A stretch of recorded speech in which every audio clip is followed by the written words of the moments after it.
And now it looks like we're going to be joined by Theo Goodman. Oh yeah, come on down, come Theo on down, Theo's. I thought that I was going to interview Nindy about the power. I thought I was going to interview Nindy about the power, the mysterious Nindy. Mysterious camera, Mr. N. Yes. He's in the studio audience for everyone. If anyone doesn't know, he runs the WhatsApp groups. Started with the Bitcoin powwow. Now there's everything powwow, ICO powwow, London powwow, Ethereum powwow, Bcash powwow. What else, Nindy? Any others? Mining, masternodes, mining escrows. So that's where I get all of my powwow news. It's from the powwow. So if you want to, if you're on WhatsApp and you want to have a crypto chat group, then just ask for Nindy and he'll link you up. No fee, no Nindy token yet. Are you planning on doing an ICO to monetize the powwow groups? We're getting a negative sign here from the studio. So I'm sorry, I'm trying to do an interview with someone unwilling. It's a difficult job, ladies and gentlemen. But it's okay. And he's gone. And it's gone. So in 20 minutes or 25 minutes starts Jörg from Room 77's talk, which I will go to, but in between then, we can talk about something, but I do not have a particular topic, to be honest. Well, of course, Nid pulled me in with the idea of I'm interviewing him about powwow, and then he left. Well, we do want to interview some more. This is the legendary Theo Goodman, who has been on the World Crypto Network for many, many years. I think it was in 2014 when I told everyone Mad Bitcoins is getting a job, that Theo stepped up and kept broadcasting it, kept the World Crypto Network alive. Yeah. Almost the only show on the channel at that time, right? That's Theo? true. That's true. But we can go deeper into history and tell. I can tell the funny story of how I got involved in World Crypto Network. Is that I just saw some of the videos and they were good, and I remember Chris did some, like discussions about altcoins and all kinds of stuff like that. I was just commenting, and then I saw that one day popped up on my YouTube feed. Bitcoin, what was it called? What is it called? The call-in show? What's it called? Oh, Bitcoin Talk Show. Bitcoin Talk Show. And it even had a phone number, a real phone number to call. Right. And I was like, what the hell is this? This is really cool. I'm going to call in. I have no idea what I'm going to talk about, but I'm going to call in because I just want to call in and to see if this works, basically. And I called in. And so then every Wednesday, I just called in every Wednesday. And then eventually... Thomas, what he would do, whoever was the host, but most of the time it was Thomas, would... We also had Derek J. Freeman back in the day. Yep, Derek was on there every Wednesday, dedication, for hours doing this live show, actually. It was like 4-hour epic shows sometimes.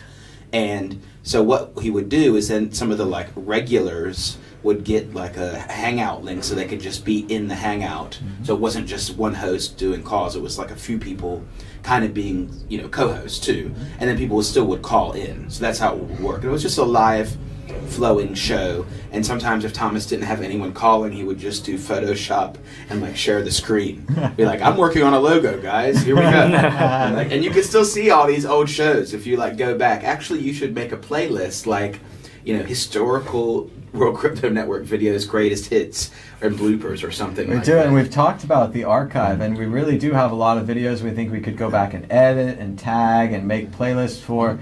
We just kind of need more people, more help to start creating these things. And if you don't remember, when I used to call in the Hangouts, because the laptop I would use, my camera was messed up, and I was always the upside down person. Because the camera that was in there, I had done something weird with the configurations, and I just never would get around to actually. I was like, I don't really feel like fixing the show. I have to reinstall everything, and I just couldn't figure out how to do it. So I just was it was just cool. I was like the upside down guy every time.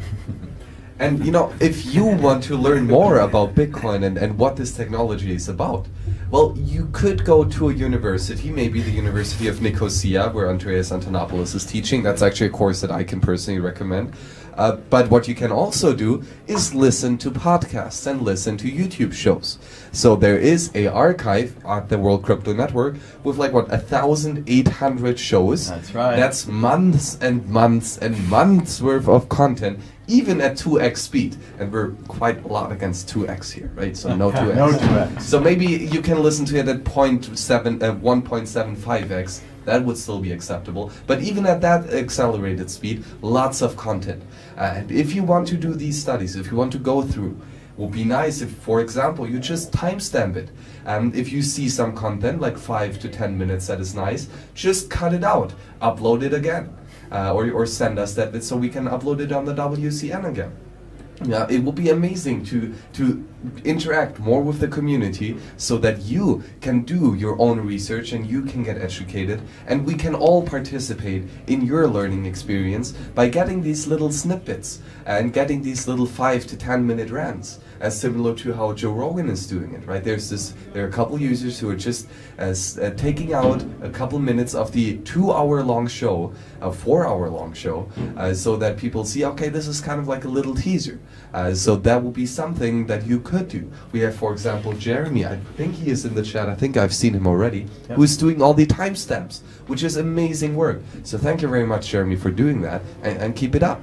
And that is just one way that you can support Bitcoin. Doesn't have to be with coding. You can, or money. You don't have to just donate money, but you can. You could, right? And yeah, specifically for the WCN, you could donate to the Mad Bitcoins Tour, you could donate to the Purist Fund, or you could just donate your time and effort and your dedication, which is probably much more valuable. So thank you for doing that. And remember, timestamping on YouTube, all you have to do is put the numbers in the chat, in the comments below. So after this video renders, you come back and you say, well, at 15:32, they said something cool, or at 20:55, Theo showed up. These kind of timestamps really help people find different parts, especially in large videos like this one. And there were some great tweets yesterday by a guy named Surfer Jim W. And what Surfer Jim said, he says, what I don't understand is how come these people with tons of money don't understand the crypto ecosystem. It took me less than 6 months to knowing nothing about Bitcoin to fully understanding how it works. I'm a contractor, a noob. You don't need a fancy degree to get this. And Jim says, I did it listening to podcasts and YouTube videos while driving, doing chores, riding my bike, and any other time that I could listen and do something else. I have an unlimited data plan on my cell phone, best investment ever, and Bluetooth headphones.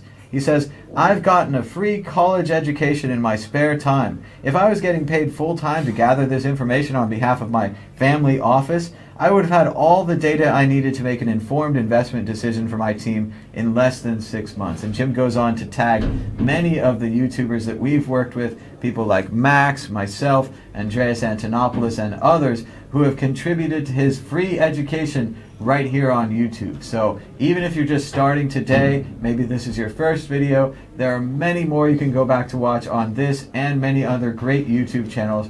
All of them essentially free. Watch a little ad, donate $5 every now and then. But this is just a great amount of content, and you can check it out here right on the World Crypto Network, and be sure to subscribe down below as well.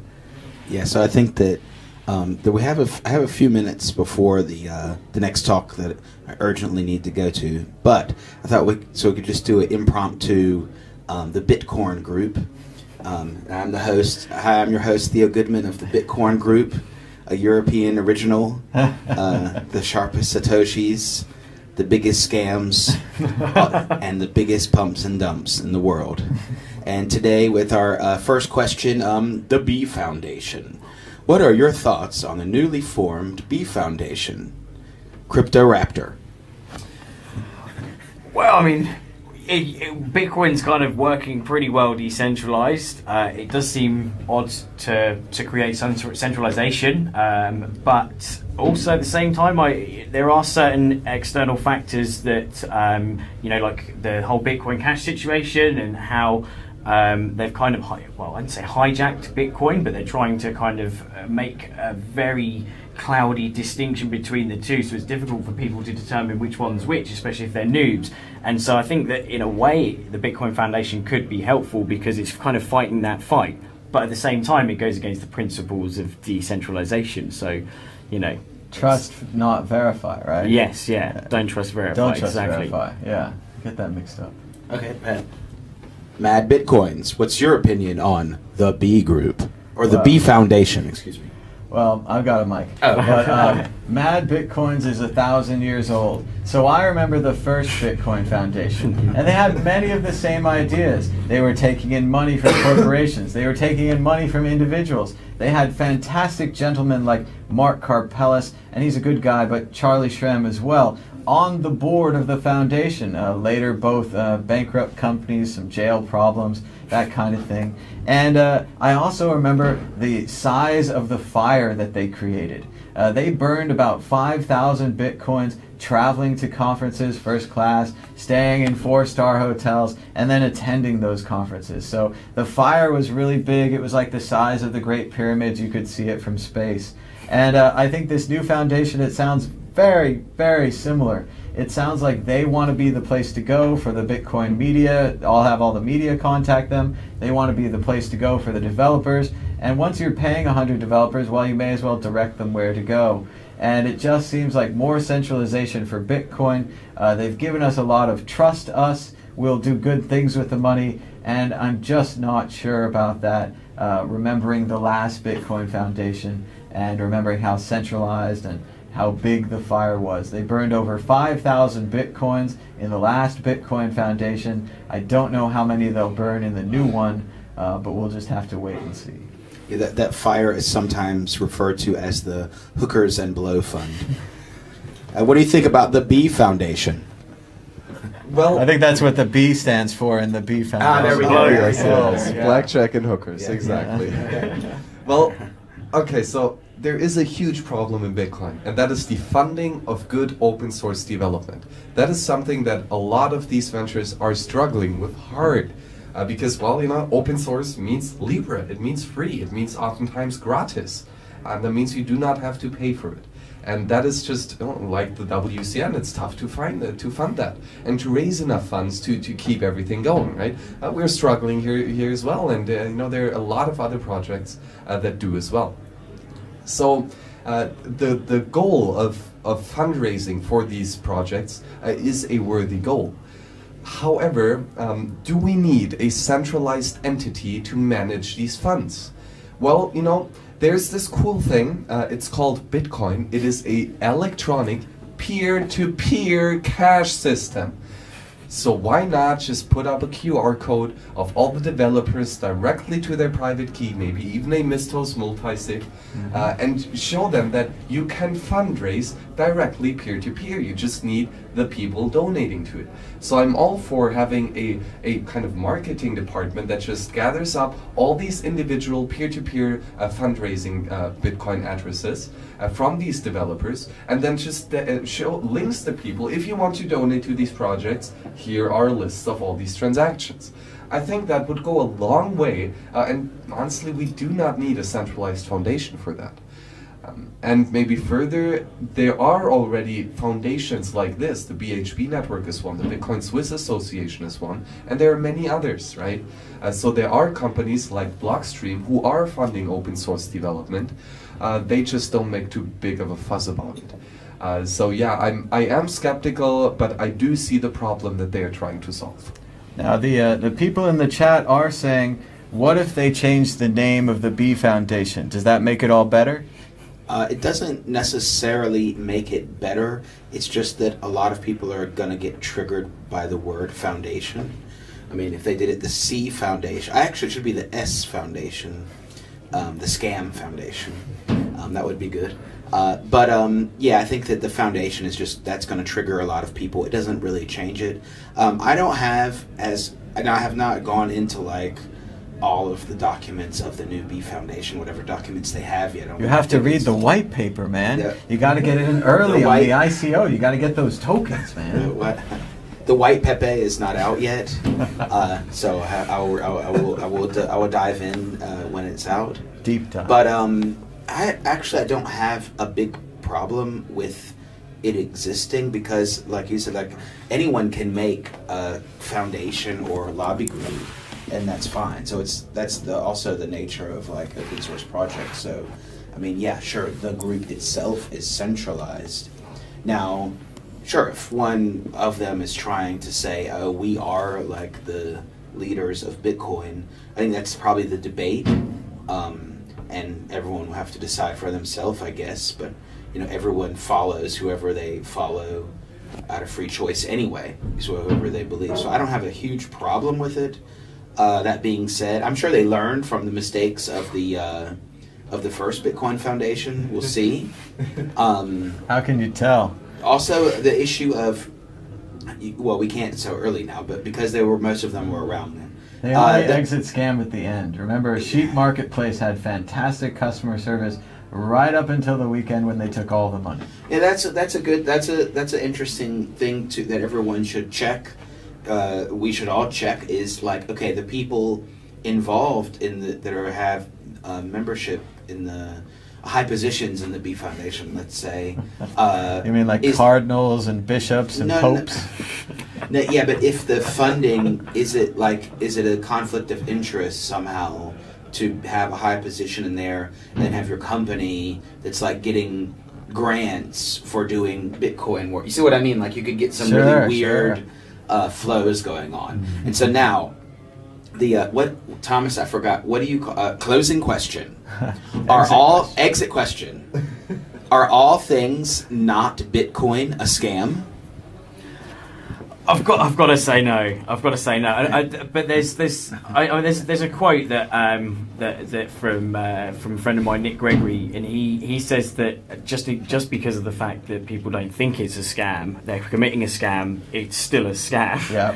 And I think, whilst I believe that, I think that there's still the message of intent that we've got to get, take into account. And there are a lot of scams, and there's some horror people, and I've been scammed a number of times, and I've known a lot of people who have been scammed. But I don't think that as a blanket, anything other than Bitcoin is a scam, because again, as I said earlier, I think there's a lot of good innovation that's coming. But whether it rivals Bitcoin or not, it's still some good innovation that kind of that's coming around. But no, I don't think everything's a scam, but there are a lot, and you've just got to watch out for all the scams.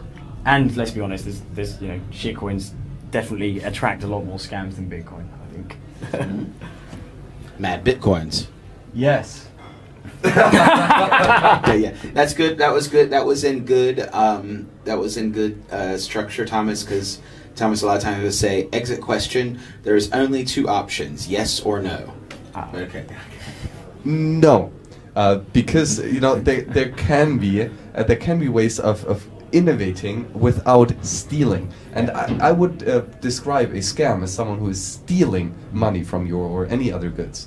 So you can innovate a lot and do it correctly, right? And do it without stealing from anyone else.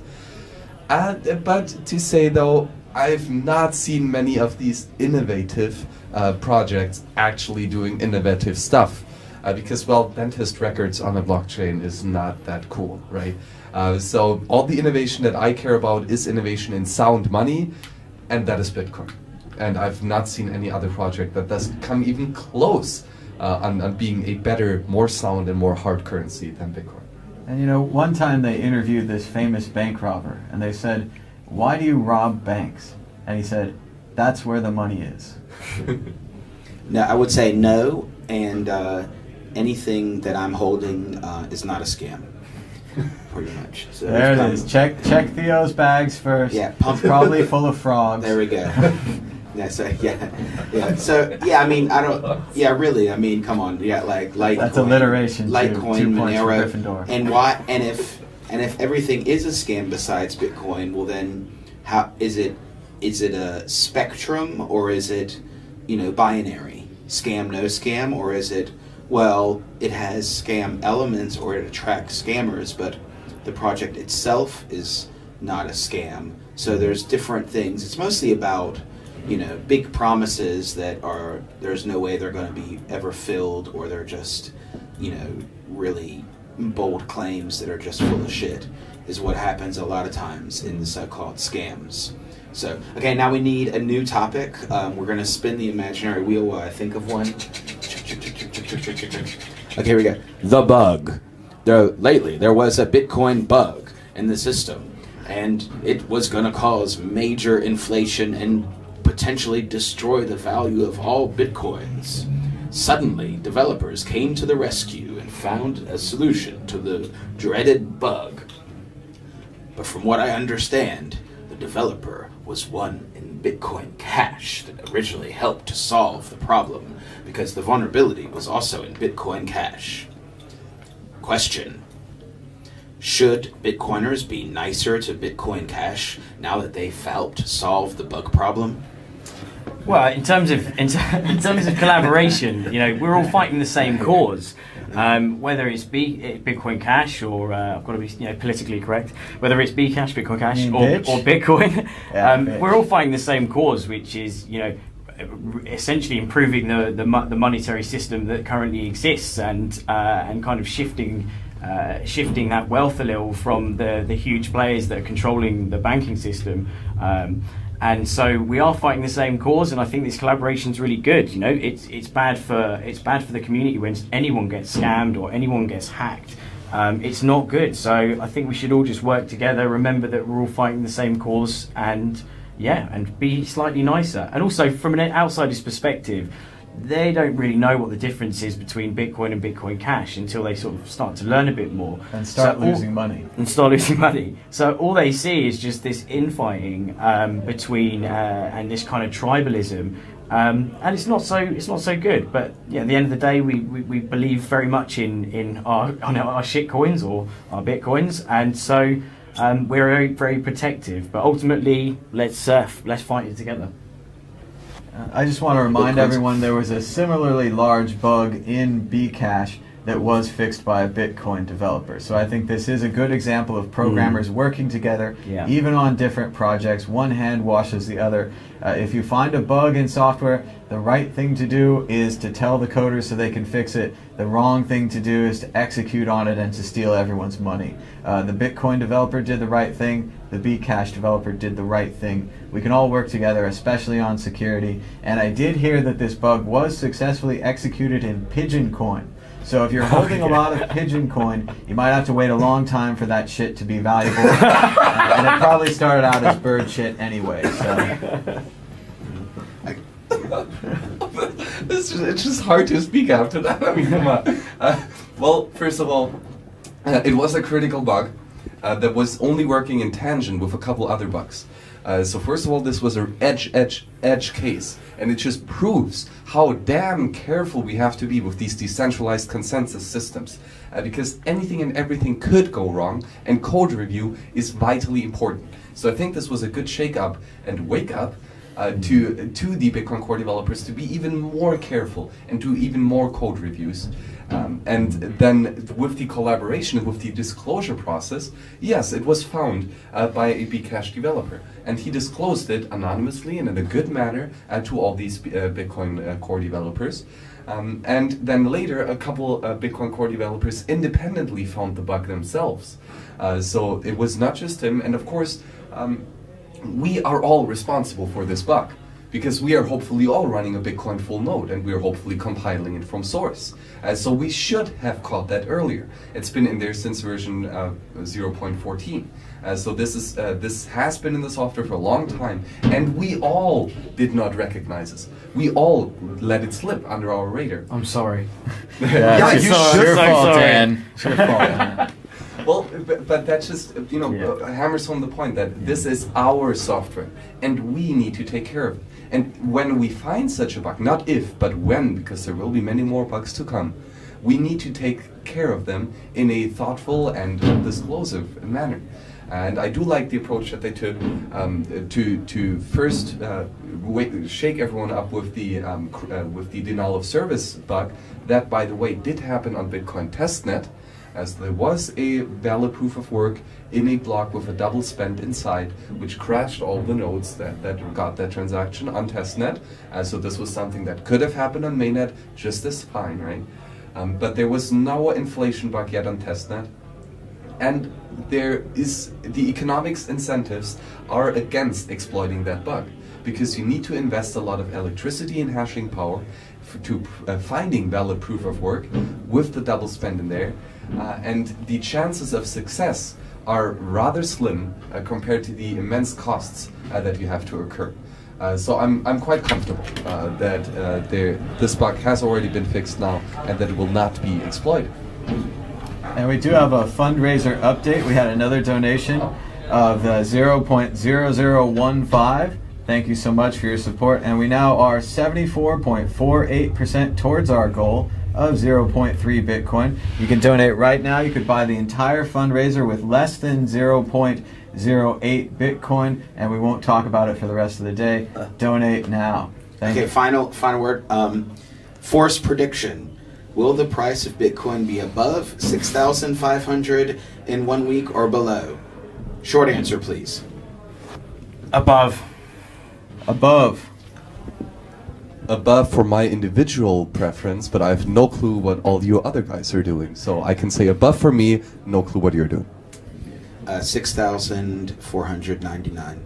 Oh, So now we're mic drop from the Theo. Thanks a lot for watching. We're changing gears. I have to go to the talk.